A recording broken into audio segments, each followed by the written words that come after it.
This money, I'm not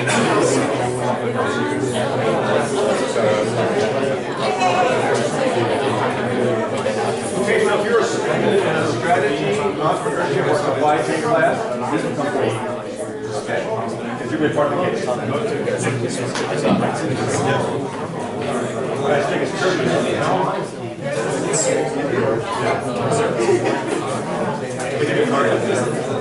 Thank you very much. Appreciate it. I think all the old people are Yes. We got from my class. You did move forward. I did. I followed the letter. But you're good. Great. Yeah, that's great. So which class are you in this grade? Okay. I am a professor. Oh, so you're the guy to know that.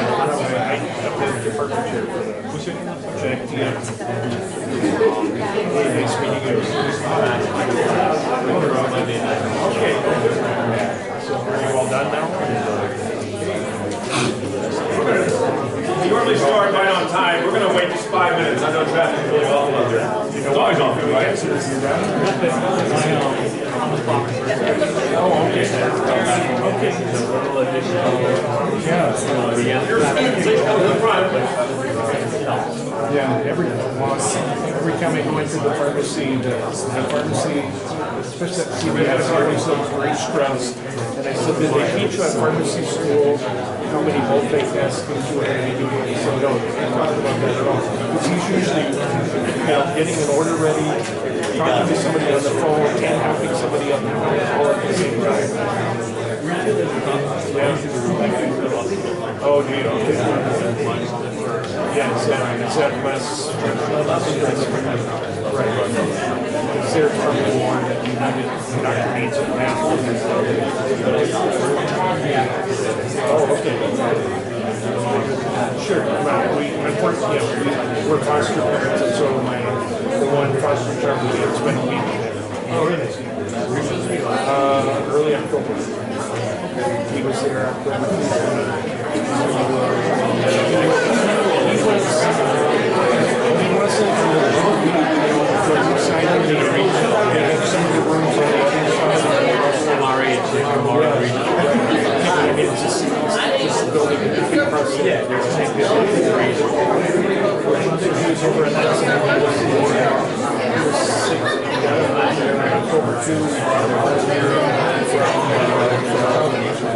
after he stopped breathing.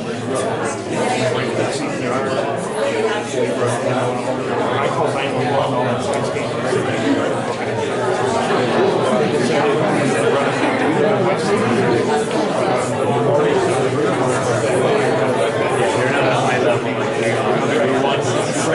so they brought him to the ER there, and then they said they should have met him. Basically, All right, why don't I start? Introduce some people that are here tonight, and I also give you some case instructions. We have a few that are not here yet. Could they raise their hand, please? Yeah, so you have these cards in your hands. We're going to be voting, and those from my class are used to this. We'll be voting on these 4 options when we first start. So hang on to these. If you have nothing to write on, find somebody that does, and you'll put a number. But not yet. We'll get you there in a second. So before we get started, let's see. I introduced the co-authors and Dr. Antonio Fins. So back here. I'm going to talk. His wife will be here shortly. Dr. Anna Fins, another 2-doctor family, right? Dr. Anna Fins is the Director of Academic Affairs for the graduate psychology school. And she'll be along in a moment. Our other co-author, Dr. Preston Jones, is at the other 2-rider event tonight. We had competing 2-rider events. He's doing a leadership forum tonight. And he'll be along in a minute. He's going to introduce their guests. Our special guest tonight, who you're going to meet more in detail later, Dahlia Mertens, her friend Greg. You want to stand with Dahlia? And she's the star of our case. So welcome, Dahlia. It was really difficult having her talk you into flying into Fort Lauderdale in December and staying on the beach. But we did, we prevailed, we were able to do that. It was 7 degrees when I left college. It was there. Oh, welcome. Okay, so for those of you who are a little bit new to this or haven't been to one of our case studies, we use the Harvard system. And Harvard is kind of the mecca of case studies for us. And in that system, we're going to choose one student who will present first. And she will identify the 4 options at the back for growth in Colorado. Excuse my allergy. And then you guys are going to vote on which one of the 4. So you need something to write with in big numbers so I can see it. And then we're going to discuss these various options. You'll either be supporting or defending, or both. All right? So let's get started, and I'm going to ask Tara Fields from our entrepreneurship class to come forward. And Tara, I'll be your scribe here. So what are the 4 options? And these are, we're talking about growth in Colorado for the company. All right? So what are the 4? Was the first one marketing? Well, you know what? I got it right here. I'll get you. I'll make it easy on you. Thank you. I have mine. By the way, on the case, you saw those financials in big letters. We weren't trying to brag for Dahlia. What happened there is we had problems converting the PDFs to Word. We now have the software for that. We just didn't have time to do it tonight. Okay, what's the first one? The first one was to continue on the present path.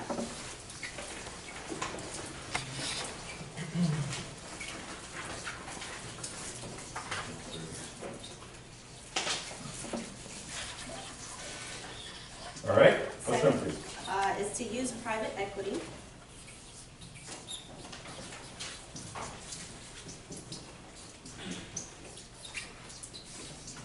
All right. Third is to purchase competition.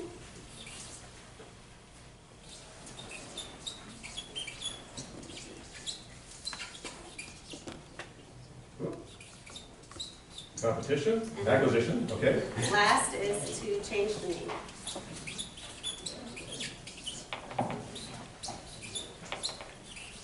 Okay, so I'd like for you all to vote on your cards. Pick 1 through 4. Need a card? Not if you're late, it costs $1. Dr. Smith's got it. Need a card? Okay, we can do that. Anybody else? Oh. I even have some former victims here that are going to go. If you're a student, we'd love to have you start talking.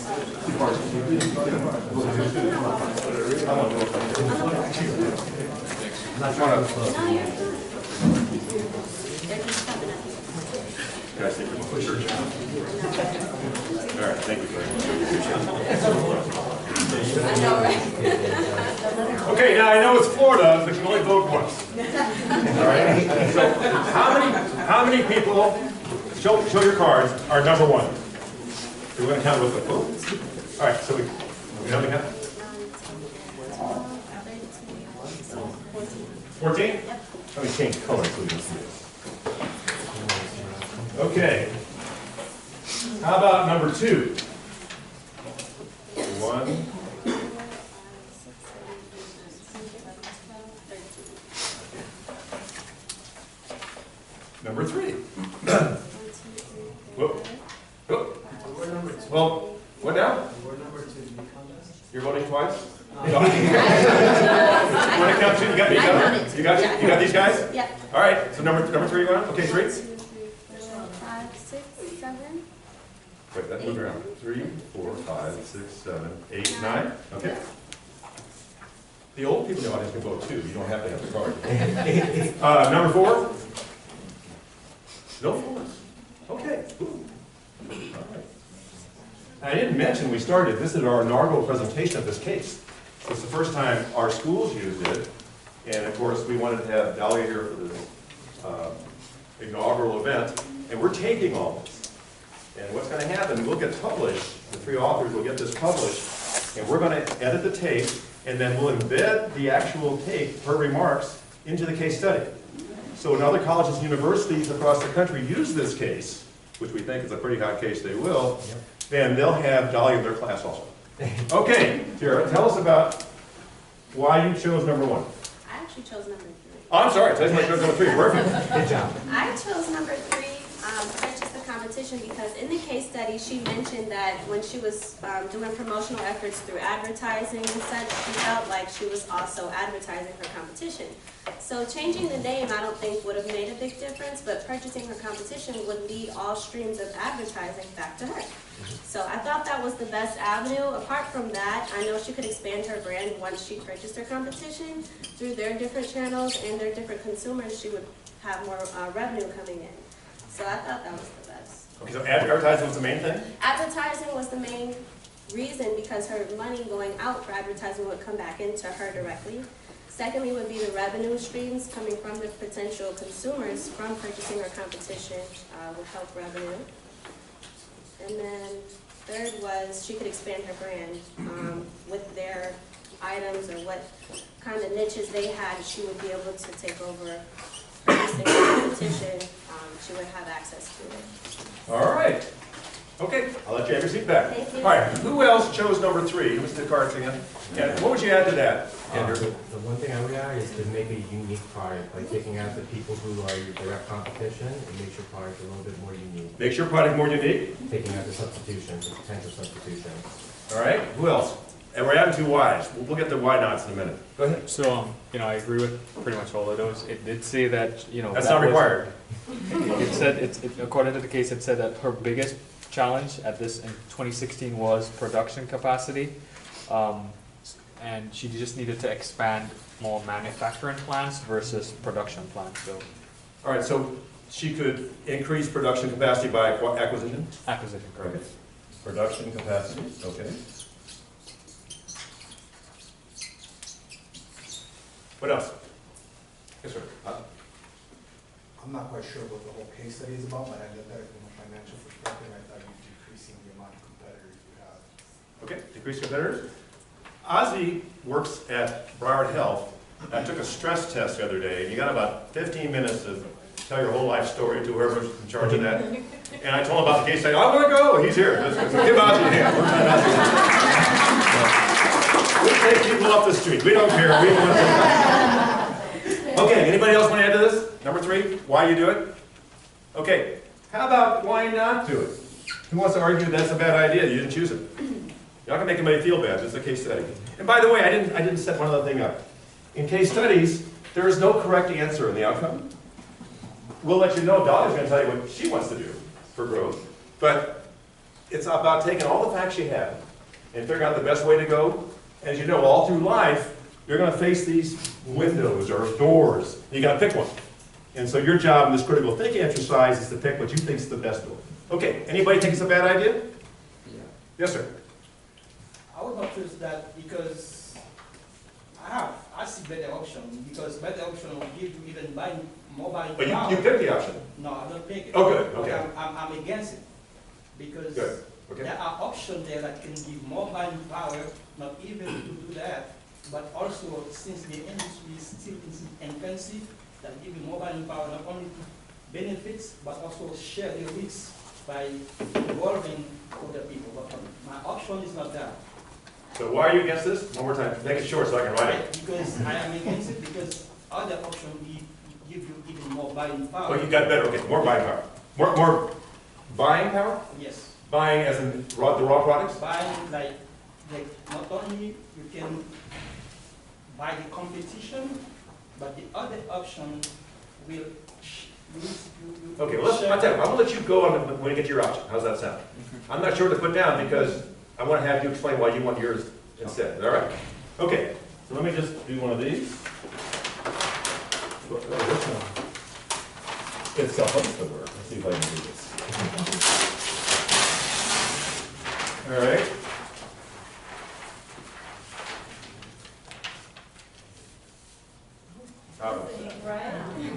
Okay, let's go to, yeah, we never do something class here. The class, you can. Okay, who chose number 1? Number 1, okay. So what was number 1? Number 1 was continue to do what she's already done. Continue. And we'll call it, I think it's a status quo, right? Yes. All right. I know the guy that opened the stage, so I remember. All right, let me get a different color here. Tell me why you want to do that. So, I think that, like, overall, in short, her product is so strong, due to, like, I mean, the actual product and because of her word of mouth, that, to be honest, it speaks for itself. And with that, I think she's already, because of the word of mouth and the relationship that she's been able to build. Can you all hear this? I know it's hard. Can you mind standing up and face everybody? Can you hear? Can you hear back there? Yes? No? I have microphones too. Just face them, see if it works. If you guys can't hear, use all your fingers, but give us a win. Okay. All right, so I was saying that the overall strength of her product is good enough that it pushed word of mouth and testimonials, which overall really was the strength of her company. In addition to that, I felt like her product, she also mentioned that there was another company called Mary's Medicinals, but the packaging and the overall product was different. So because of the strength of the product itself, I believe she doesn't have to buy out companies. I think in timing as well, because then towards the end of the case study, it kind of had other evidence of where cannabis, the legal stuff of cannabis is heading, and I think within time and the growth of her business and the testimonials, it's going to end up, she's going to end up being much better than her competition anyway, so I don't feel like she has to waste money right now either buying out competition or the other options. Okay, who else? Who wants to support this? I would agree with what you said, but I would also say that, so there were some large players in the market that could potentially, battle some of the legal challenges and the hurdles of patent, trademark, shipping to customers across state lines, and take on that with, lobbying Congress and whatnot. I'm going to be stand up again, so they can hear back there. So I was saying that since there's some large competitors that are making millions and potentially billions of dollars in this industry, allow them to lobby Congress to have laws changed while she maintains the status quo.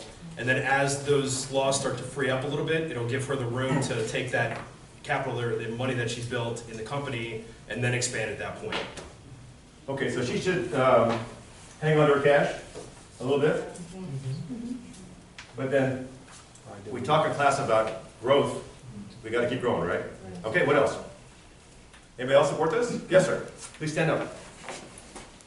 Well, I support it because I looked at there was expected 40% increase as far as projection as far as the following year. In comparison, Forbes placed the industry at a 17% increase. So currently her market, she's projecting to really flourish, so that is the growth that you want. I also thought to myself, why change something that's working? In a sense, you don't change just for the sake of change. So not all change is growth, and so if the market isn't demanding some type of change, nothing mentioned in the case far that there's an immediate need to change. The business is growing faster than from an industry standpoint, so as of now, there's no need to make a change. Okay. All right. And the 40%, by the way, was an average. So this year, she's really growing about 5% a month. Okay, anybody else want to support this? Okay, how about somebody that doesn't agree with this? What about that? Yes, sir. Can you stand up, please? Sure. This is how you pass the course by the whole term. You stand up and talk like this. I just think the market's growing way too fast to just sit and not do anything. Like just looking at the map, in the case study, how many states are going green in a little Okay, time. so let me draw a line here. So that's a good point. Let me just change colors. So we got a market growth fast, and by staying here, she's not going to be able to take advantage of it. I'm going to put worship about that. What you said? Yeah. Okay. Can't take advantage. And let me understand. Anybody else wants to go first? Yeah. All right. All right. Who else is against this thing? Go ahead. So, as far as testimonials, what makes us think that the other companies who are producing cannabis can't also get testimonials from their clients? I mean, it makes you feel better, right? So, who's going to complain? Who's going to say that, you know what, I'm going to not give a testimonial? So that's your competition right there. Everybody's going to have testimonials. All right. Anybody else want to speak against maintaining testimonial? Okay, good. Guess I'm good.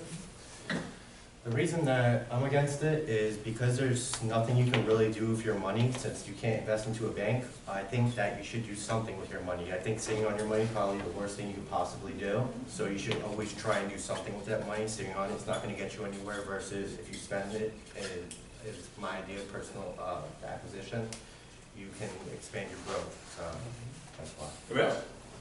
All right.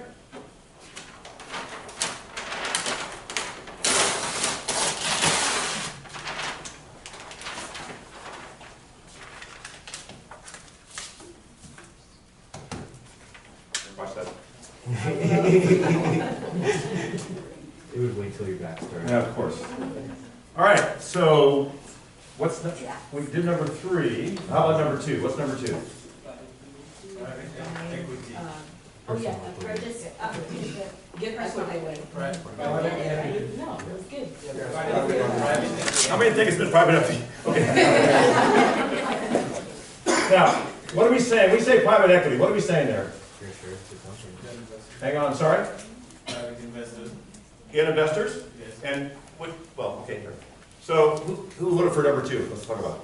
All right, so you talk about investors? I am for the private equity and I'm against both the other two. Purchase competition in this industry as the rate is going, it's not, wouldn't say it's, I don't think it's a viable thing to try to purchase all the competition. She already has a product that already has her brand, her uniqueness about it, and she's going somewhere with it.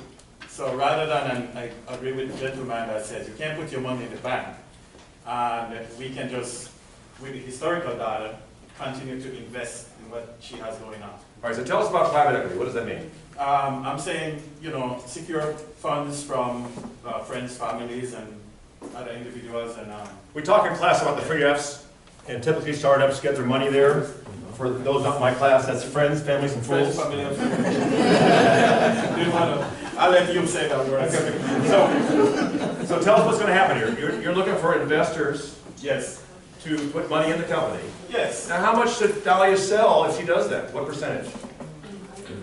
That's something I would, you know, of course you want to keep it below at a certain percentage. Well, I'm not going to let you get out that easy.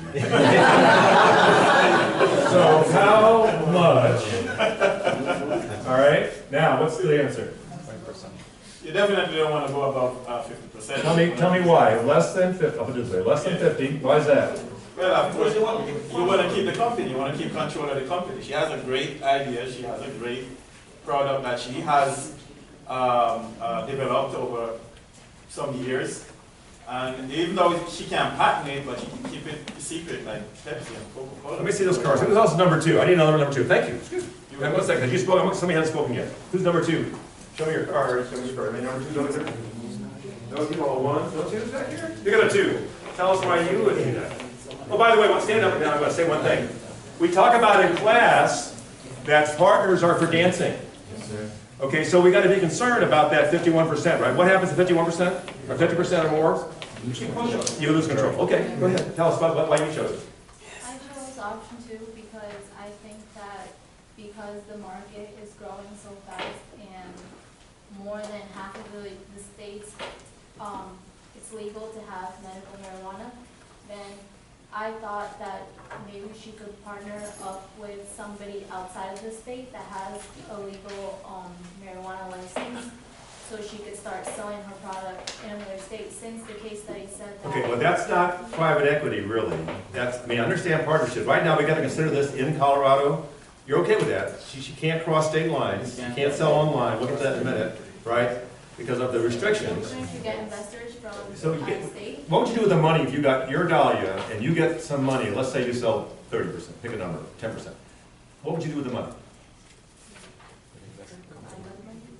Well, I wasn't looking for getting more money, it was just to expand. Expand the business. strategy. With the extra money you can expand, right? And what is the problem with Dahlia getting money from a bank? She can't. The banks aren't allowed to do it. No, the banks don't think they're allowed to do it, right? Because of the federal law. There's co-ops and whatnot. I'm sorry? There's co-ops and whatnot. Well, we'll get that in a second. We'll deal back in a second. Who else is number 2? You were number 2? Okay. You're right. these guys straight. Talk that way so they can hear you. I do private equity because this industry still is in infancy. Okay, the cannabis industry is not maybe not too long ago since was having this so much talk about it. But the reason I want to do it, by doing private equity, she will have extra cash flow to do like buying competition and all the other stuff she want to do, because you do private equity, you're going to get, you're sharing the risk, because the industry is still right now, is still in Schedule I. Okay. So because of that, there's still so much risk. We're going to share the risk, and then can I use your word flexibility? Give some more flexibility? Yes. Yes, okay. All right. You have some extra cash flow. Yeah, more cash. Okay. Okay, let me go on. Tell me about number 2. What would you do? I would invest in a startup, and the reason why I chose that is because... Wait a minute. Oh, you invest with private equity? Yes. Okay, I got it, okay. And the reason why I would choose that is because I'm an entrepreneur and I bought my business plan. If you're interested, let me know. Okay. We'll take donations later. It's like church. So, I'm sorry. So, what now? Why should she do it? Why should she take it? Do invest in a startup. All right, so we asked the question, when you start your business, did you use the 3 F's for financing? No, well, I use myself to start. Cool. I'm still You got it, okay, all right, all right. Okay, well, thank you. Thank you for that. Anybody else? We on number 2? Who else is number 2? Yes, sir. I will go with private equity because that gives some money to put on product development, which is something crucial in this kind of industry and this kind of product. So product development, all right. Anybody else supporting number 2? How about against number 2? Wow, wait a minute. Are you I don't want to go again. Anybody else? That you can. Anybody else? I need a number. What's your number? Number 1. All right, why are you against number? Why would you pick number 2? I didn't pick number 2 because I didn't understand why the need for the additional income. You know, additional cash? Yeah, additional cash as far as to relinquish part of your business just to receive the cash in order to, to expand. It is more of, we can do that now. We can continue to develop our product line. She did it in her kitchen when she had no money. You know, so she can continue to do so without selling a portion of her company. Okay, who else is against it? This is called cold calling, by the way, for my guests. Who else? Why are you against it? I'm against the risk part because, as she said, like in the case study, they set up the plant for growing. Like the manufacturing plant they set up was originally for a grow house, and they had to take a loss. So if you were to get private equity for something like that in your operation, and you end up taking a loss, you could limit the risk? Yep. Okay. All right. We beat this to death pretty good. Let me hang it up. We got one more to go, and then we're going to do what we call peeling back the onion. We'll talk about the case in general. Where should this go? There's Dean Jones, co-author, all-around good guy. Thank you for coming, Dean Jones. We explained why you were late. That could have been a career decision. I better be careful. Okay. What's my last number? 4? What's number 4? Change the name on copy. Change the name. What's going on here? Hang on a second. Let me see all the number 4 votes. Do we have any number 4 votes? No. Wow. Okay, so let's see who's going to be against change the name. It hasn't gone yet tonight. Who's going to be against change the name? Please. I just feel like if she's already doing well as is, there's no reason to change anything, but especially that just because other people are copying you doesn't give you a legitimate reason to be like, oh, I'm going to go in a different direction. So, I mean, she could change her name again, and then, again, there would be other copycats. There's nothing that says, oh, if I change my name, then nobody's going to be exactly like me. What has Dahlia developed in this last 9 years? Customer relationship. Brand. Loyalty. What's that? Loyalty. So she's got a brand now. This is against. We're against changing the name. Brand. Look. Brand, and then you can say brand loyalty. We do both together, right? Yeah. All right. Any other reasons not to change the name? Materially, change the name doesn't do anything for her. What are you going to do? I'm sorry? It will result in a bigger expense. Okay. That's an interesting thing to say. Expense, it's expensive. She has these great labels. right? And she's gonna tell us how she got these wonderful labels. It's a great story. So, I'll just put bottle signs here, yeah? All right. So we only have about 45 minutes to this half of the case, so let me change. I'm sorry? Oh, thank you. That's why I invited Dr. Greenwood.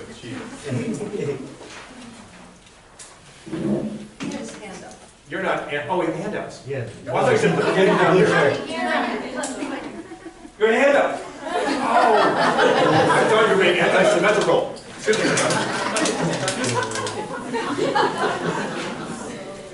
Hang on one second. Okay, I had a handout. All your fingers? Okay. I think the main reason why they should not change the name.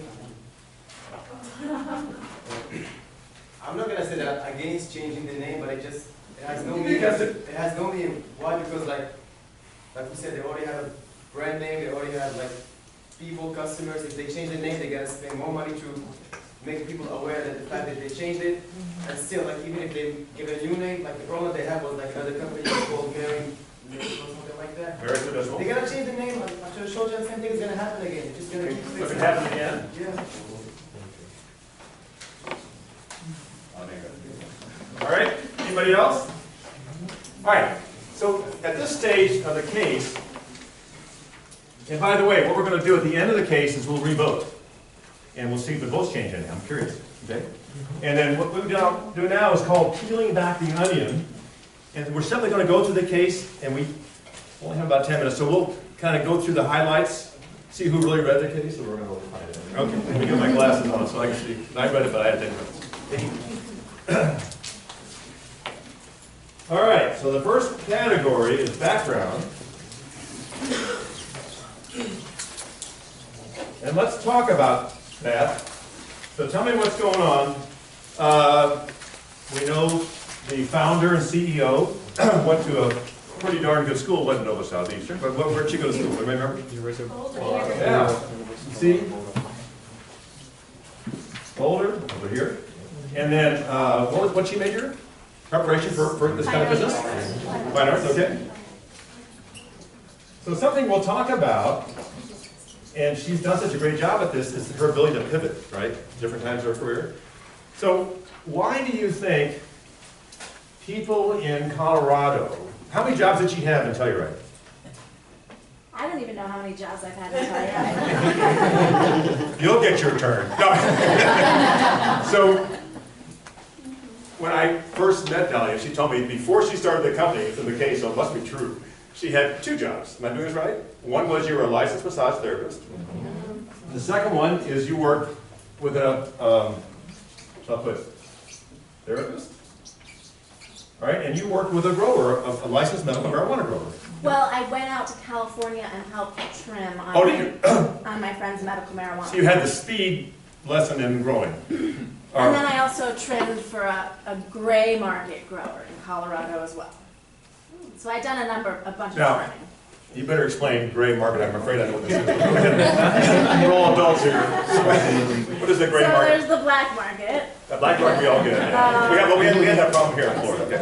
And there's the white market, which is totally regulated. The gray market is kind of caregivers. So in Colorado, you can be a caregiver, and they're changing it now because a lot of people were kind of abusing it and growing massive amounts of cannabis and saying they were giving it to these patients, but shipping it over state lines. Oh, that's pretty gray. But the gray market, I call it gray just because the laws were never really formulated. So it wasn't a hair comment or anything like that. There's a lot of guesswork. So, when I was making a lot of these ski towns in Colorado, the young people who go there for the lifestyle, they're expensive. And they typically have more than one job. In Durango, they call it the Durango Tango, but every town has their own name. And some have 3 jobs. So think about this whole thing being set up, where later on she starts this business, but it started out as a massage therapist with the oils, right? And so that gave her kind of a background to get this going. And then she had a little bit of experience with how the stuff's grown and stuff, and so more than maybe her competition has. All right. So what else in background can you give me? What else is going on here? How'd she hear about the product? What happened there? Well, she had her own personal encounter when she went to visit her friend, and her friend suggested for her neck pains There you go. an ointment that had tea. California? Yeah. Her own neck thing, okay. All right, what else? What else in the background? What happened with the laws in Colorado? They were early on with this, right? You remember what year they went to medical? 2000. Yeah, 2000. We just did it in Florida this year, right? All right, so 2000, we have medical, and how about recreational? Huh? Yeah. So she kind of had to jump on the market as far as the rest of the country goes, right? Okay. So when did she start producing the alcohol? Remember that kind of the dates we have a frame reference? Do you recall?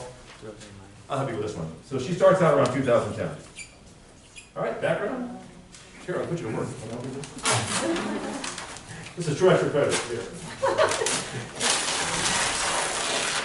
All right. Let's switch over to the science.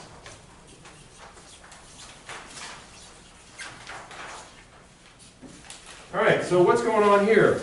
What is the intellectual property? What's the IP of what she's doing? She used a whole Yes, sir. quantities of time. I'm sorry? Quantities, time, and temperature that she runs her product test. Oh, thank you. It'll help like that. IP. Okay, we got quantity. Go ahead. Time and temperature.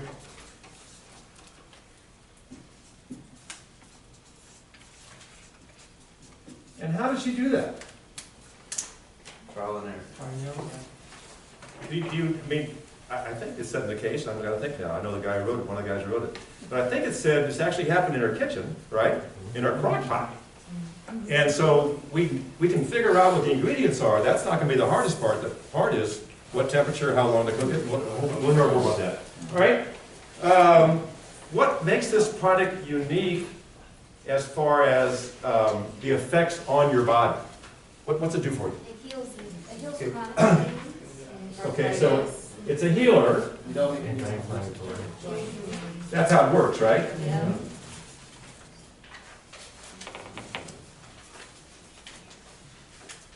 And what about the reason that the federal government, I don't know what the reasons are today, but the reason the federal government is so against it because they're concerned about what?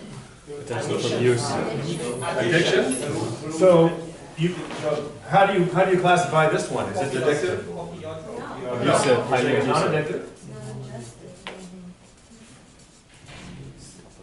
And what about, what does marijuana do? I've only read about this. What does marijuana do about, what does it give you if you're smoking? And you understand, Dahlia does not make smoking stuff or edibles, right? She only does top. I'm sorry? Hallucination. Well, we'll call it psychogenic. Psychogenic, okay. So it doesn't have any psychogenic property to it, right? It doesn't give you that high. It just feels good, all right? THC is banned by the federal government. I'm going to give you that one. Let's see what else we got here. One of the things that Dahlia did in the science, remember that before she used the entire plant, right? All right? And then that develops a byproduct at the end, all right? And she was paying money to have this hauled off and treated and had to be controlled.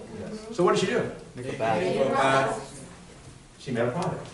And so we were, Antonio and Dean Jones and I were in a dispensary that, in Telluride, and we were interviewing salespeople who they call bud, what's the word? What do they call these people selling the stuff? Bud tenders. Bud tenders, I almost forgot. The bud tenders. And this one lady was even older than me, I think, maybe don't tell her I said it. And we said, hey, what about the heavenly hatch? What about the bath deal? And she said, well, frankly, when Dahlia told us about it, I kind of thought, sure. And then I took a bath, and what did she say about it? You ever Filter so much. Yeah, from the neck down, it was just like it was magic. All right. So, I haven't tried that. Okay, all right. And then I think we said earlier that her IP was really the cooking formula. All right? Should we rip this up? What color do I use now? Let's do blue. All right. Yes. Green, you want green? I turquoise.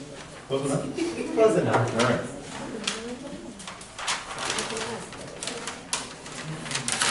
I only use one chart. We can switch this over to use that chart for a while. I don't know what I'm doing. What am I thinking? Well, that's okay. Let's go use this jump and leave you guys out. All right. Let's talk about the next subject matter was major industry leaders. This will be a real short one. What's going on there? Majority of them are in Canada. Who's the big? What'd you say, Geo? And what was their market cap? We make 4 billion. 3 billion with a B, right? All right. And then secondly, how many public companies? Y'all remember that? The real reason I'm bringing this up is this is becoming very mainstream. So how many public companies are there right now? 10. How many? 10. Who said 10? Ah, next are better. 10 public companies. All right. That's all you guys get. All right. Let's go over here. Let's talk about legalization and regulation. Whoa. Yeah, go on. Whatever, we'll make this faster now. Legalization and regulation. Let's talk a little bit about that. All right? We talk about Michael Porter and our, where's my strategy students? Good. They better know this answer. They know Michael Porter's the answer. We've been talking about entrepreneurship. So we talk about Michael Porter. What's one of the things he's concerned about with competitiveness? Huh? 5 forces. What's one that? Entry. Who said entry? Did you bring your gold star? Okay. All right. So Porter, for our guest, Michael Porter is out of Harvard, and he's kind of the guru in strategy for competitive. What's the name of the article he writes? The five forces? Okay, and then one of the main forces was barriers to entry. All right, who wants to discuss that? You strategy gurus. What's going on here? What about barriers here? Barriers to entry, because of the rules and regulation, it makes it harder for anyone to just get in the market and start, competing. Because there's rules, regulations. I think she has created a name for herself over the years, so she's pretty much making a way here. If you're Michael Porter and you're skiing in Telluride, and he's thinking about Dahlia's company, what's he thinking about? What's going on with barrier to entry? What's going on in that marketplace? Drivers, everyone wants to get in. But So the barrier to entry is what? Very difficult. Very, very difficult because of the licensing. You got to be from Colorado. No criminal past or anything like that. That's not hard. But think about how hard it is to get in. And think if you're a giant pharmaceutical, do you want to tackle that issue? No, probably not. Huh? Because you've got branches throughout the country. You have banking relationships. All right, cool. You can't cross state line too much. The federal government, you can't, don't contaminate the money.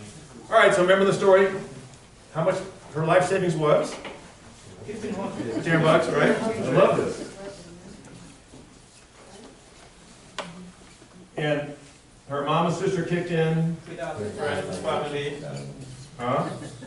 Friends, 3 F's come family. through again. Don't you just love 3 F's? This is my favorite. All right? And let me see.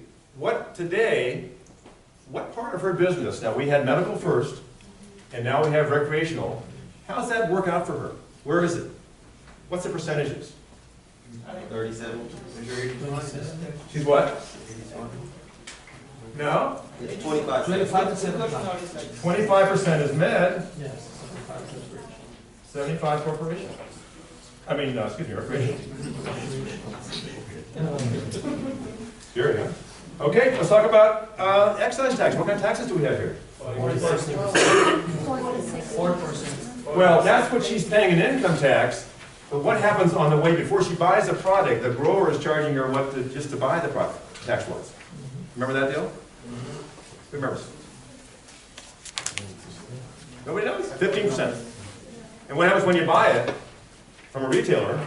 You have to do a lot of paper trail, all the way documenting everything, and I think it's quite a bit of work, 'cause Okay, but tax-wise, there's 15% on your end, all right? And that's a good point. We can talk about that, but she has to document to the point that what happens here? When she actually gets it, the raw product, makes the product, she's tracking it, and then what else does she have to do before it even goes out? Keep it separate. Separate. Keep it She separate. has to get tested. It has to get tested by an outside firm, right? There's a lot of stuff going on here.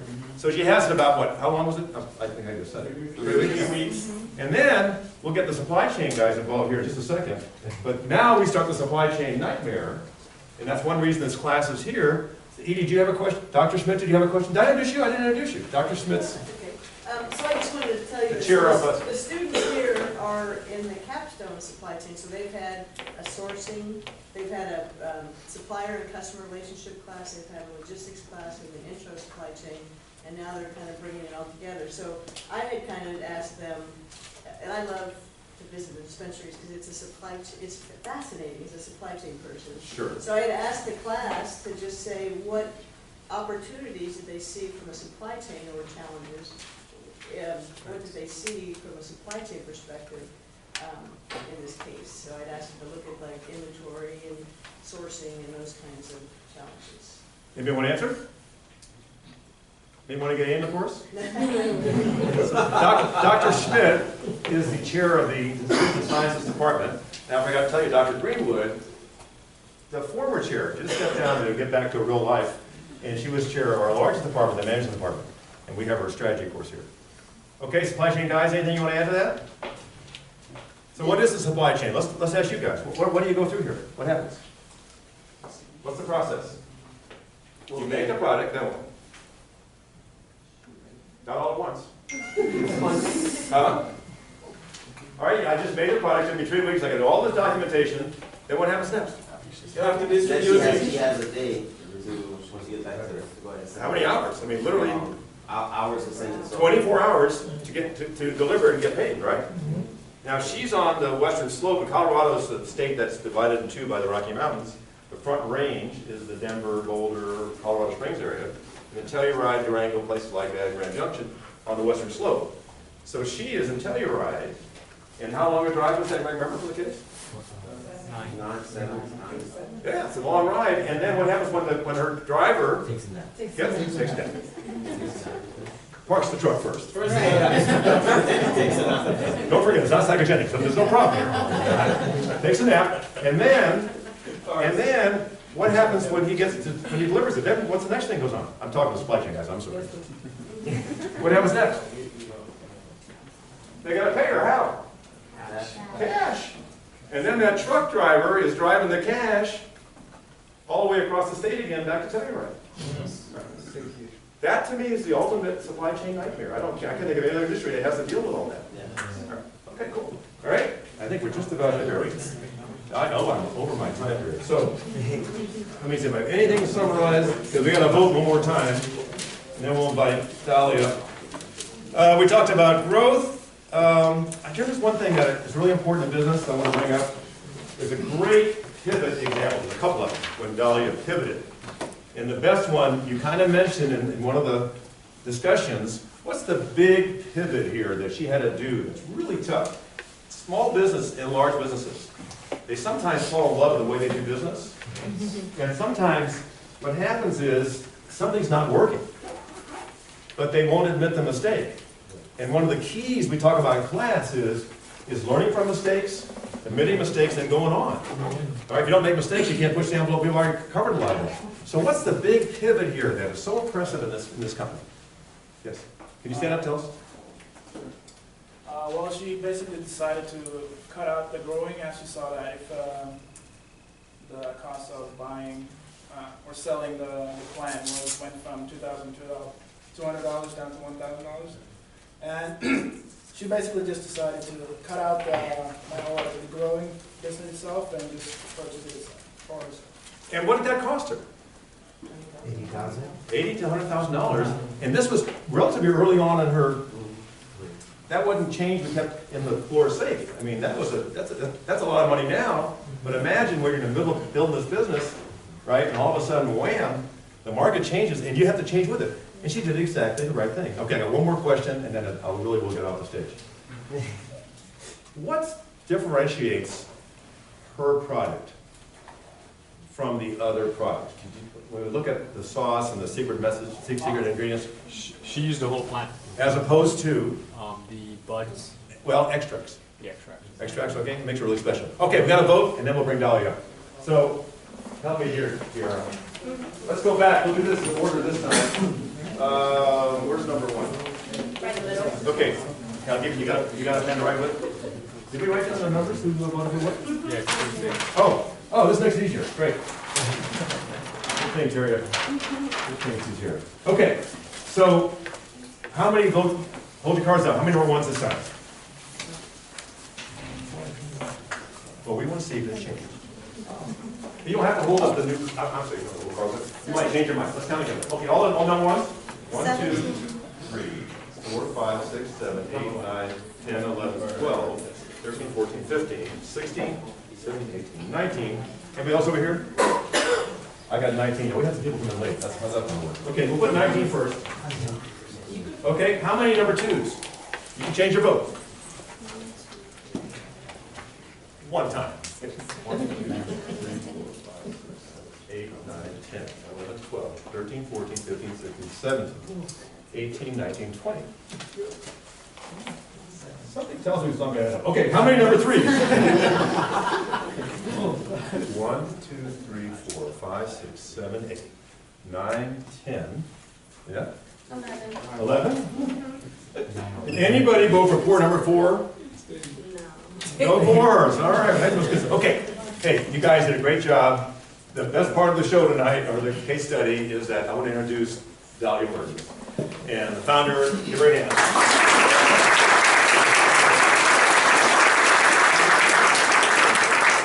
We're going to leave time for Q&A, and when you're ready for that. Okay.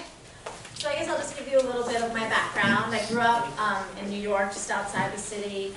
And I was initially going to go to BU, Boston University, but then I decided that I wanted to experience a different geographical location of the country. So I had always heard about Colorado, and John Denver would sing about it. My mom was a huge John Denver fan. So I had this like kind of mystical idea about what Colorado was in my head, and I ended up going out there just sight unseen and falling in love with the Colorado lifestyle. And that was back in the 90s. And I got my BFA in theater. I studied performance, and that was really my first love. All growing up as a kid, I was always on stage and acting. But I also had a little bit of an entrepreneurial bend as a child too. I started a scrunchie company in middle school and did fairly well in that for about a year. And yeah, so then I moved back to New York after I graduated college, and I worked in the film and television industry for 2 years. And kind of enjoyed it, but it was such a rat race as well. But I was starting to move forward with my career, and I was starting to get some small roles, and I got into the unions, which in itself is a challenging thing to do. But my boyfriend at the time got burned out on New York City and decided he needed to be a ski bum. So I visited Telluride a number of times when I was in Boulder, and I just fell in love with the place. And I knew that at some point I wanted to live in Telluride, but I figured it would probably be when I was older, after I had my career and made some money and could actually afford to live in Telluride. But instead, we drove out there with like $800 in our pocket. Crazy! And we almost had to turn around after 3 days of being there because we couldn't find a place we could afford, and we were running out of money real quick. And the last day, our last day there, I managed to find this basement studio apartment with no windows. And it was tiny, but we could afford it, so fuck it, you know? And I had to pivot at that point too, because acting had been my career, but I couldn't make a career out of acting in Telluride. And I thought I was only going to be there for 1 winter. That was the deal. But then I just loved that town, and there actually is a lot of creative people there, and I got involved in the local theater in Telluride, and even though I couldn't make a living at it, I was able to do it a lot and satisfy that creative love of mine. So that actually ended up keeping me there for several years, because I just loved the lifestyle, and I was able to do this thing that I loved. But career-wise, I had no idea what I was gonna do. So, you know, I bartended, I waited tables, I managed a nightclub, I worked in daycare.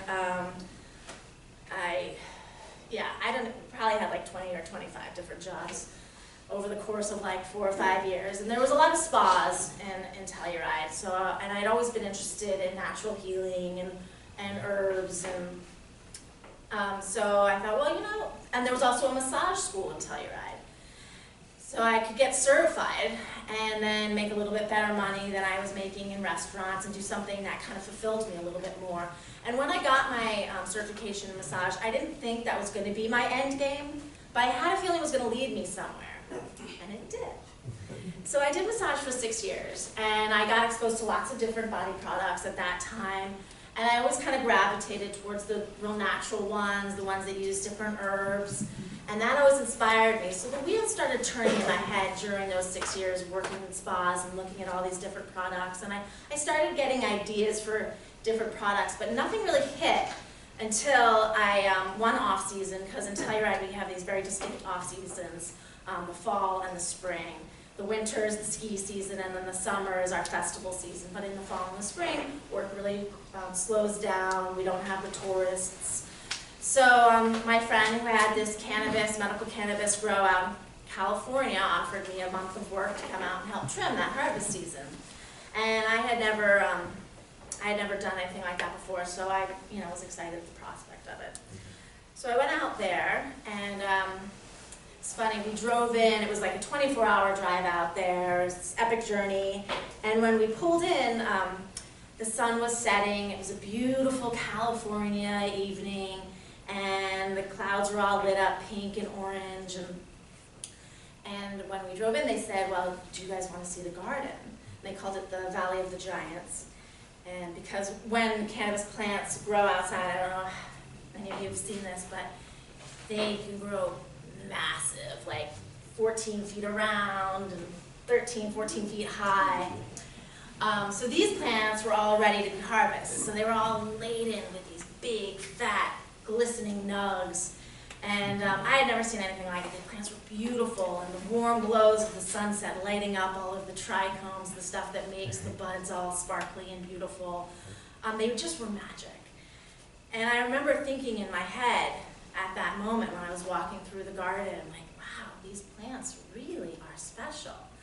And right as that thought crossed in my head, this family, this 5-fingered family, just gently caressed me. And I was like, she heard me, you know? Like, it was like the confirmation of the plant. And it was funny, like a couple years after that, I was talking to an advocate, a cannabis advocate at this High Times Cannabis Cup, and he was an old-timer cannabis advocate, kind of a hippie.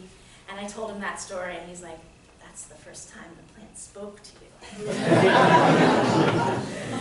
So it was actually pretty grueling work, and there was helicopters buzzing over us because there's all these people against cannabis in California too. They're called the campaign, and they're like a bunch of rich dudes, I think, that fly their helicopters really low over these farms in the middle of the night just to scare you. And I remember hunkering down in my tent at night with these helicopters. I felt like I was in Vietnam or something. And I had my little hound dog there, and I'd be like spooning with my hound dog, waiting for these helicopters to fly away. But one day, this girl had infused some grapeseed oil with cannabis. And we were, infusing everything. People were making brownies, and one guy put way too much infused butter on his toast one morning and slept for 2 days straight. When we check on him every now and then, he'd be like, I'm just sleeping. Like, okay. But anyway, she had infused this grapeseed oil, and she's like, let me rub this on your neck. And I had never heard about cannabis being used topically at that time. But I wasn't going to say no to a neck massage, so I was like, sure. And actually that day, I hadn't consumed any cannabis or anything, so I had a clear head. And I was thinking, well, is it going to make me high, And it didn't. It didn't make me high at all. But I felt the muscles in my neck just immediately relax, and I felt an increase in circulation, kind of a warmth. And then the wheels started turning in my head, because I was doing massage at the time, but I was ready to evolve at that point and do something different, and I've been thinking about these different body products. I was like, wow, this is something I could actually make and I could use on my clients and maybe develop a line of massage oils for spas. And that was in 2009. So Colorado legalized in 2000, but it wasn't until Obama wrote the letter, I forget what the letter is called now, but he wrote a letter saying that the federal government wouldn't get involved in businesses that were operating legally under their state's rights. It was called the Cole Memo, I think, Cole Memo. So as soon as he wrote that, that's when the dispensaries started popping up all over the place in Colorado. And there wasn't any regulation at the time, so anybody could get in. You just had to get your medical marijuana card that allowed you to consume it or go buy, at a store. So it was super easy to get in at that time. There was no expensive licensing fees, no long applications, no limitations. So I started just mixing this stuff up in my kitchen and using it on my clients. And I was getting online and doing research and learning how to make different natural body products and trial and error. And at first I thought it was just going to make for a more relaxing massage. But then the more I used these products on my clients, the more stories that they would come back and tell me about all these different kind of health and pain issues that the products seem to be treating and healing. And then I got really excited. I was like, I don't know how this works, I don't know why this works, but it's working, and this is really exciting. So, so I had like $1,500 in my bank account at the time. I actually came up with the name Mary Jane's Medicinals when I was at that weed camp. I call it weed camp, but that farm in California. And so then I called up my best friend from childhood, and she's an amazing artist. And she went to Parsons, and as soon as she graduated, she started getting major jobs doing stuff for Rolling Stone magazine, and Parsons even offered her a professorship. She started teaching as soon as she graduated too. So her career just throughout her 20s just, took, she was very successful very early. And I knew I couldn't afford her because she was getting, tens and $20,000 per project. But I called her up and I was like, well, I have this idea, and I want her to be like a cute nurse that kind of looks like the two of us. And she's like, all right, well, I'll do it for $1,000, and you can pay me $500 now, and you can pay me another $500 whenever you can. And I was like, all right. So she came up with this nurse for me, and it's actually a sculpture. Her medium was Sculpey, so she would sculpt things and then put them in environments and photograph them. So she did this, and it's supposed to be kind of an amalgamation of she and I, although I think it looks more like her. But yeah, so she helped me out early, and then I would just buy like small amounts of containers as I could afford them. I remember the first time I went on the road, I didn't even have labels for my products at that point because I couldn't afford them. And, but everything was so loose in the beginning that I was able to kind of get away with that stuff in the beginning and grow as the industry grew. We were all just totally figuring it out together. So, so then the regulations hit. The regulations started taking effect in mid-2011, and that's when the Marijuana Enforcement Division was created. We call it the MED. And all of a sudden, you had to go through this kind of extensive application and licensing process. I was also going to have a dedicated kitchen with a security, cameras and DVRs, a whole system. There was all this regulation that was coming into effect, so it wasn't only going to be about $5,000 in application fee or licensing and application fees, but also I was going to have to get a dedicated kitchen, security system, a bunch of other stuff. And I didn't. At that time, we were still super small, and I think maybe I had $3,000 or $4,000 in the bank at that point. I had like just enough to kind of cover the initial licensing and application fees, but not enough to get a kitchen and get a security system and all this other stuff. So I have this uncle who's been very successful. He's a successful businessman. He has a sportswear company. And I called him up, and because I figured I probably needed to come up with about $20,000 to be able to get through this application process and then be compliant with these new regulations. So I called him up, and he said, well, you know, write out your business plan. And I hadn't written a business plan at that point. You know, I was a theater major. I learned what ROI is last year. I was at a meeting and ROI, and I was like, ROI, they're like return on investment. I was like, and that's one thing I've learned too. You know, I don't try to pretend that I know something. I think you end up looking more dumb. You know, I feel like, so if I don't know something, I just ask. But actually, I'm getting inspired to maybe do some online courses and get my MBA. Getting inspired from you guys on this whole experience. But yeah, I feel like I've learned a ton.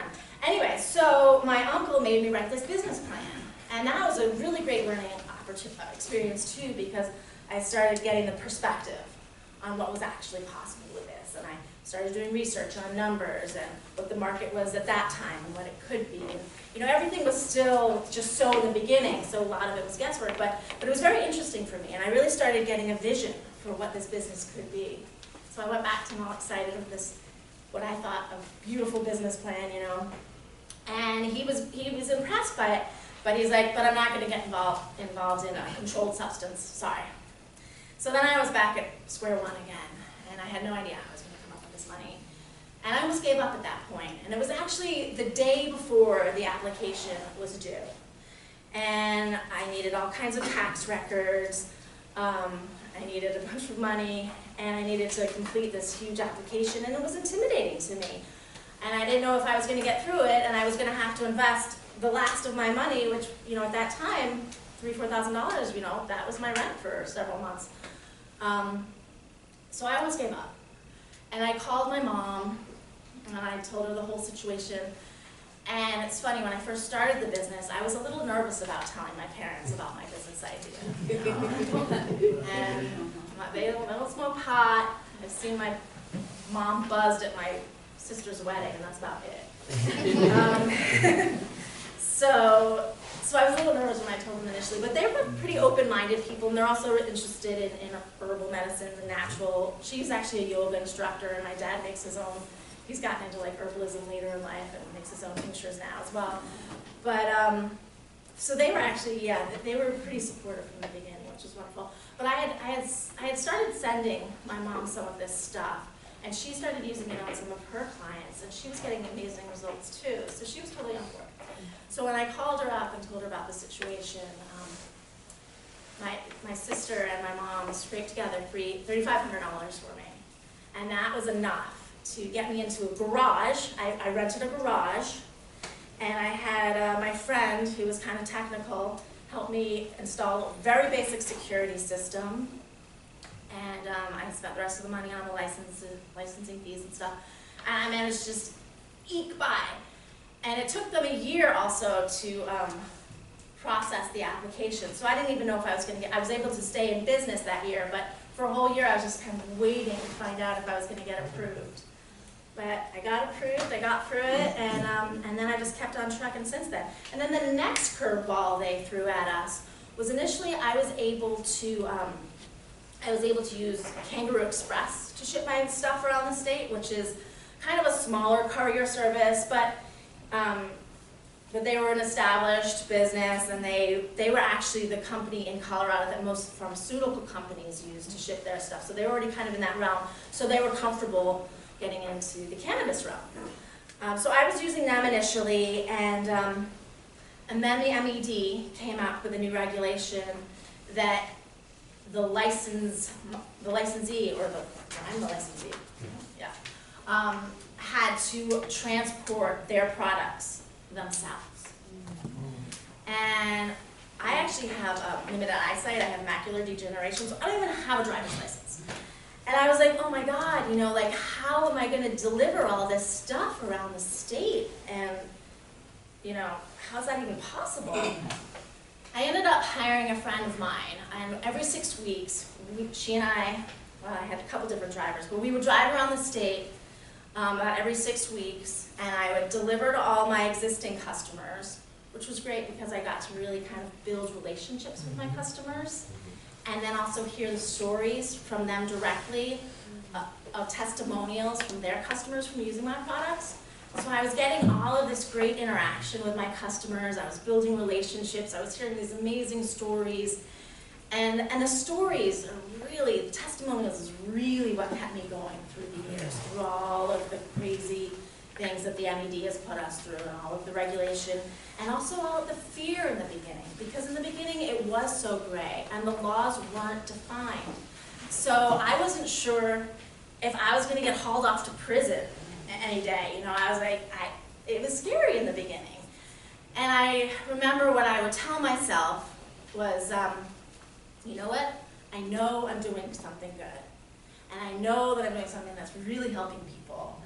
And if they're gonna throw me in jail for that, then so be it. And I'll have a bunch of grannies outside, holding signs saying, "Free Dahlia." And then it would be great press, you know? So I would just tell myself that at the beginning, because I would have moments of fear, you know, like, shit, you know, how's this really gonna go down?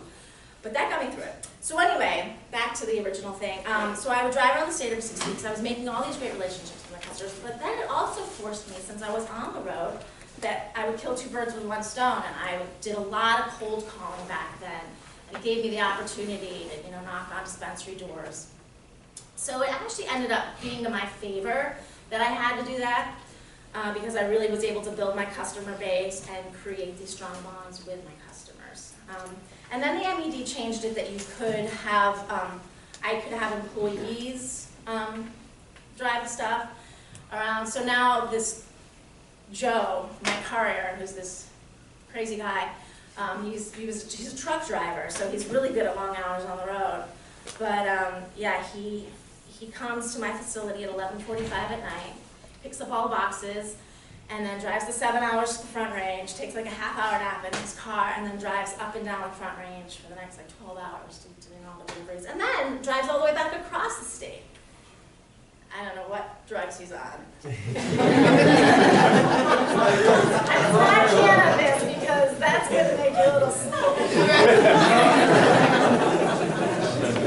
But he gets it done. And he drives around, you know, with tens of thousands of dollars in his car.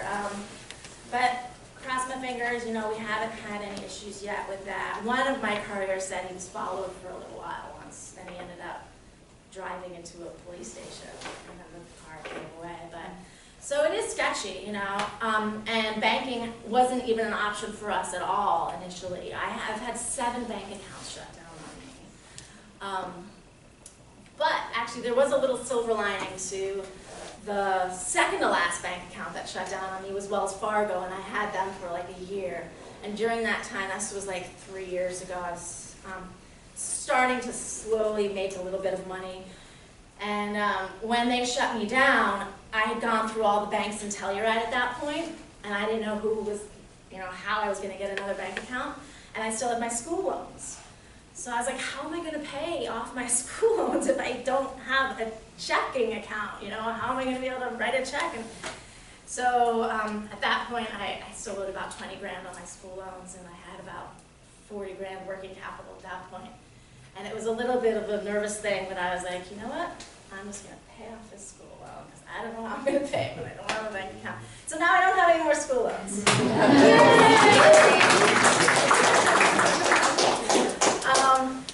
Now I do have a proper bank account. There are some banks in Colorado working with licensed cannabis businesses at this point.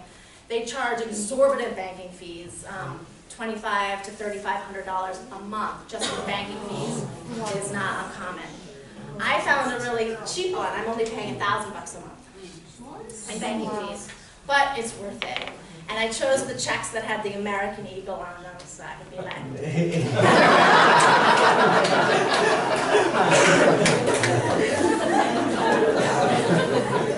So it feels good to have a bank account, because also like I would feel when the banks was like about to let me go, and I'd be like, oh my God, how am I going to pay my bills? Blah, blah, blah. So it's worth $1,000 a month now. But there's a lot of small businesses, especially if you're just starting out, you can't afford $1,000 a month in banking fees, you know. So there's actually quite a few of my friends that are in this industry that still, it's all just cash. You know, for the longest time, I still have my safety deposit box at my one friendly bank in town that won't give me an account, but they'll let me have a safe box. So I have all kinds of good relationships with those people. But yeah, for the longest time, it was just cash going into a safe box. I had to pay my taxes in cash. So drove to Denver with 70,000 bucks in cash and went up to the IRS office.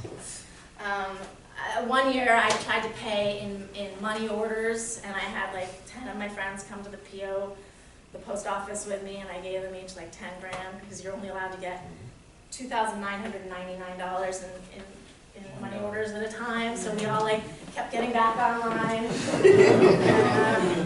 And you were there with me for that, Greg, right? Oh, yeah, Greg was like, it would be pretty easy to roll this post office, right?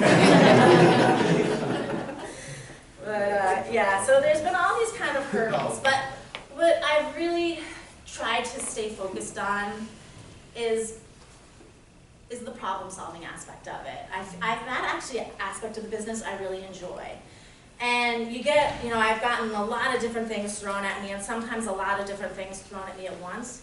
So what I really try to do in those moments is just break them down. Like, okay, I'm going to look at this now. I'm going to deal with this problem now, or this aspect of this problem now, and just break it down into one thing at a time.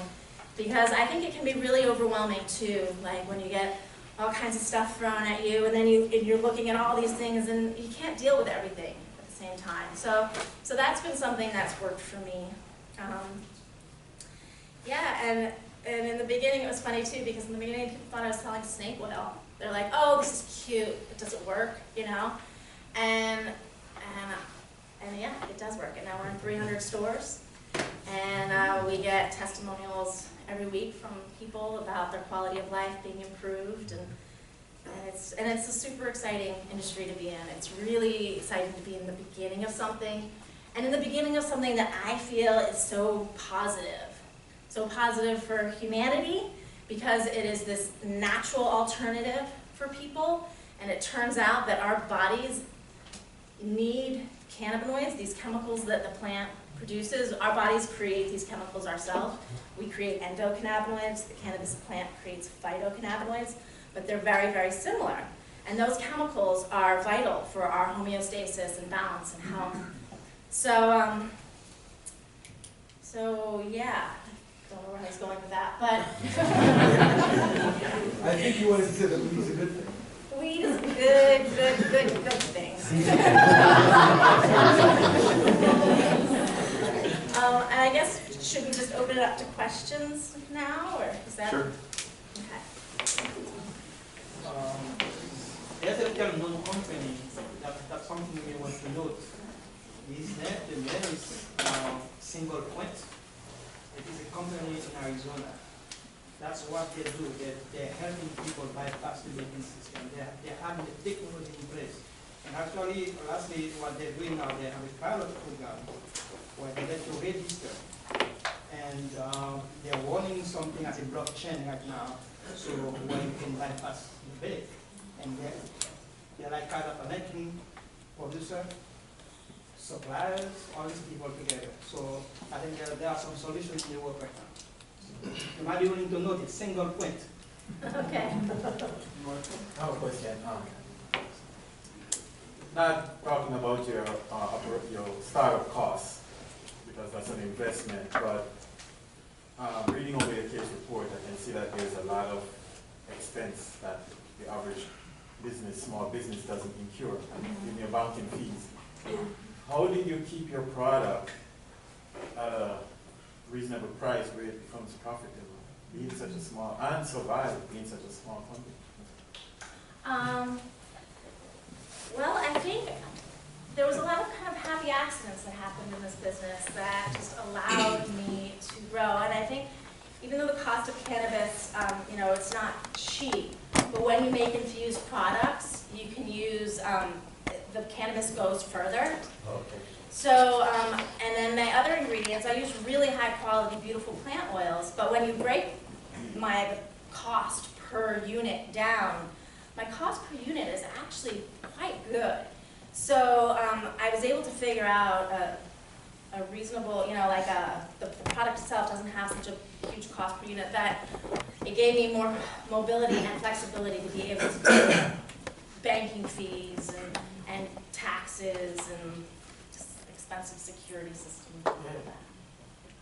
Thank you. Sure. I kind of want to rehash number 4 now that I think about it. Is that part of the pun? Changing the name? Not necessarily changing the name, because it's kind of limited. We only have 4 options to go by. But I don't know if this is considered illegal, but what if you made a parent company to Mary Jane Medicinals, where it's not necessarily that you're selling the cannabinoids, or is that how you say it? Cannabinoids. Cannabinoid, products, but like have a parent company that has that, and then you have like another company that does something outside of that, and then have like funds being able to allocate to that part. So like when it comes up to your banking, they typically can't shut that entity down. So I actually tried that. After like the 5th bank account had shut me down, I created a parent company called Blue Cottage, because I lived in this little funny cottage that I call Smurf Cottage affectionately back then when I was starting it, and that was a holdings company for Mary Jane's Medicinals funds. So I set up Blue Cottage, and I got all the legal stuff written out, and I went to the bank, and I was like, well, it's just a holdings company, and I didn't tell them. You know, I'm like sweating a little bit. I didn't tell them it was a holdings company for because I knew they wouldn't take me at that point. So I opened up Blue Cottage. That was actually with Wells Fargo, and I was able to run with that for about 1.5 years or so. And then I would do these kind of large cash deposits. I would always keep the cash deposits below 10 grand because then they have to report it to the IRS. But I was doing like $9,975, like every other week, and so I think there were some flags that went up. So at that point, they looked deeper into it and they saw that it was a holdings company for Mary Jane's Medicinals, and then they shut me down. I still have Blue Cottage, and I'm actually going through a trademarking process for Blue Cottage now. And if I create like a CBD line, then the feds will grant me a trademark. They won't grant trademarks for just THC companies yet because cannabis isn't federally legal. But it's crazy because the feds, they have it legalized in one office, Schedule 1, but then down the hall in the in the patent office, they have patents on THC because they know that it has healing capacity. So there's a lot of hypocrisy, but we all know that. So I still have Blue Cottage, and I'm actually in the process of creating a trademark for Blue Cottage as kind of my parent company. It's not only Mary's Medicinals that has caused me issues. They're the main one because they make topicals too, and they're in Colorado. But there's a lot of other companies using different versions of Mary Jane's because it's, slang. And so there's a lot of companies out there now. And when I go to these conferences, these cannabis business conferences, national conferences where people are coming from all over the country, I become very acutely aware of all of these other companies. And it just would be very, very hard to protect that name now.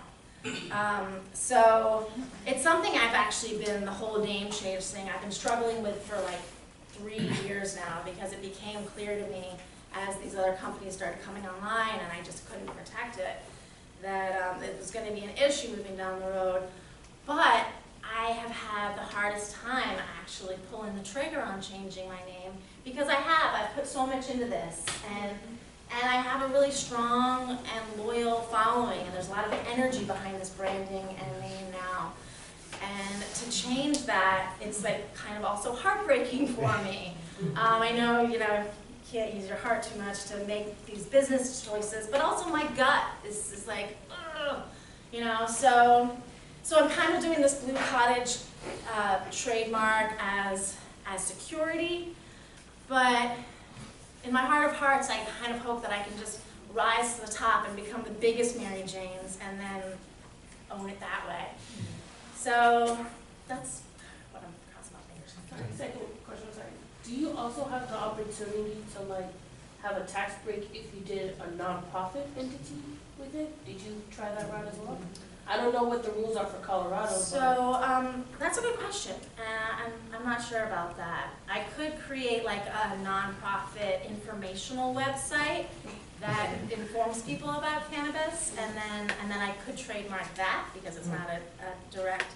So there's like ways around the trademarking thing, but I can't directly trademark Mary Jane's. How are you handling your rivals now? With their quoting on your name or quoting on your name? And When Mary's Medicinals came online, that was I think in 2012, so I had already been in business like 2.5 years, and I was still really small then, but I was in a number of stores around the state. But at that point, I didn't really have the wherewithal or the money to get into a legal battle. And when Mary's Medicinals came online, it was very clear that they had a ton of money and they had this experienced team, and I just didn't know how to deal with it. So at that time, I was like, well, their branding looks different enough, and they were just doing these transdermal patches at the time. And I was like, well, they're just doing patches, and their branding looks totally different, so maybe I don't have to worry about them. And I think if at that time I had had the financial resources and the wherewithal to get a legal team together and try to contest what they were doing and send them a letter of cease and desist, that I probably could have made some headway then. But they've been on the market for a number of years now, and I've been aware of them for a number of years, so my lawyers say that it would be kind of hard to go after them now. As far as my other competitors, I became aware of this company in Canada that's calling themselves Mary Jane's Medicinals, and they're doing topicals, and they have a cartoon nurse too. Their nurse is not half as cool or beautiful as mine, but so I actually have my lawyers on that because it's just so egregious. It's their word. So now that the company is established, what is your take, or how do you think your company can affect the struggle that we have right now with that thing called the opioid crisis? Yeah. So, in states that have legalized cannabis in some form, opioid deaths, opioid overdose deaths are going down. People are really able to replace their opioids with cannabis, and cannabis is non-toxic. You cannot overdose. I think you have to eat like 5 pounds of cannabis buds, 25, yes, it's, you really cannot kill yourself.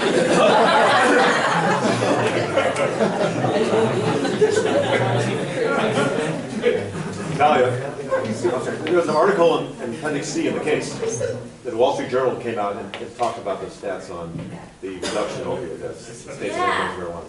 It's in the case. And to further that point, I get a lot of testimonials from people saying they've been able to get off their opioids and replace it with these topicals. And the topicals are amazing because it's not even going through your organs, it's just interacting with your peripheral nervous system. So your liver and your kidneys don't have to process anything. So it's this wonderful, very non-toxic alternative to the opioid epidemic. From a logistics standpoint, the amount of hours that the driver is on the road, do you run into DOT issues? He is a private overtime. He's a private contractor, actually. He's like listed under my employees with the MED, but they run their thing kind of like a private contractor. So fortunately, I don't have to do that because that would get very expensive very quickly. But it's not cheap, Every delivery has a price tag on it between $30 and $55. So shipping expenses are considerable as well. I can't just ship UPS for $8. Also from a supply chain perspective, like when you just started the business person, like one of the things that I think that are hard to do is to forecast how much the quantity of the product that you should be making, like how to set up the price. So how were you able to do that? I made as much as I could with what I had. That was my only option because I didn't have like financial backing and stuff. stuff. So I would just make it what I could and sell what I did. And then as the sales picked up, I actually did have, well, initially what inspired me to start my grow was I was having supply issues with cannabis. When recreational cannabis was legalized in Colorado, all of a sudden there was just a ton of demand. My sales that year went up over 300%. And there was just so much demand for cannabis that I couldn't get what I needed. And at that point my business was making a little bit of money, so I was like, okay, I'll build out a grow and then I'll have all the cannabis I need, you know? And so I built out this beautiful grow, I put a ton of money into it, and then all of a sudden all of these other grows came online. And initially the licensing structure was if you had a grow, it had to be vertically integrated with either a dispensary or a MIP, which is what I am, a manufacturer of infused products. I call it a MIP. And when recreation came online and the MED saw that we were, you know, there was so much demand, and I don't think actually vertical integration actually makes sense, because let shopkeepers and retailers do what they do best. Let farmers do what they do best. Let manufacturers do what they do best. Don't force the shopkeeper to also be a farmer, you know? So the MED came up with an independent grow license. And then all of a sudden, you could just get one of these licenses and have a grow and not have it to be connected to a store or a manufacturer. So when that happened, these massive grows started popping up in Pueblo County, which is in the southeast corner of the state. It's warm, it's cheap land.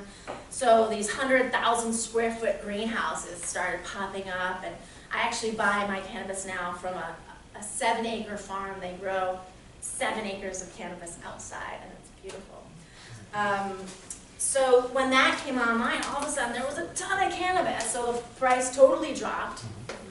And because also I was hoping when I had my grow that I could sell some of the most choicest nugs as like really top shelf nugs and get a premium for them, and that would help create more revenue as well. But then when the price of the cannabis per pound dropped, I couldn't sell my weed. And then it also wasn't, I couldn't sell my weed.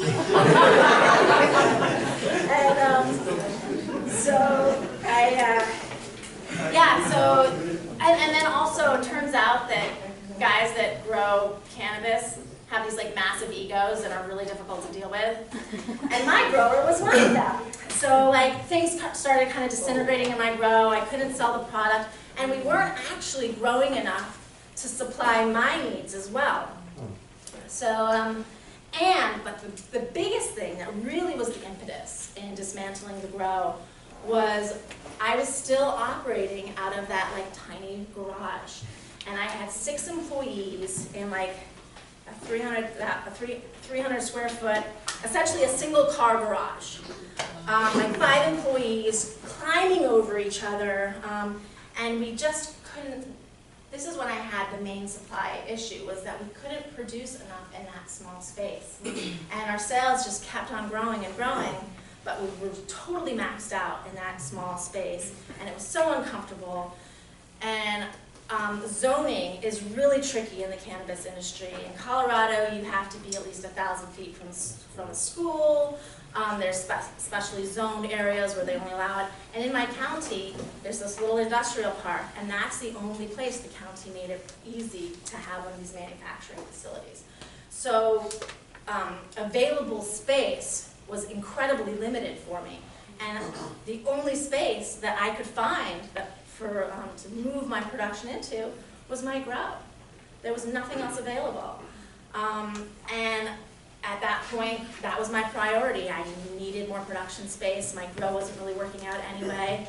You know, it was this beautiful state-of-the-art grow, and it was kind of heartbreaking to tear it all down 10 months after I built it all up, but it was necessary. And then once we created the production space in the grow, and we have like space now, it's like we can grow again, our business. I'm sorry to do this to you guys. I could do this, listen all night to this. And I told Dahlia this was our last night of classes. We have presentations to go to, but we're so thrilled you're all here. All our special guests, thank you so much for coming up. We have a little something for Dahlia. a goodie bag. So while she's at work, and she's drinking her coffee in the morning. I can remember my happy time at And all the good ideas you have, we have a pad for you to write all these ideas down and take them back with you. Thank you.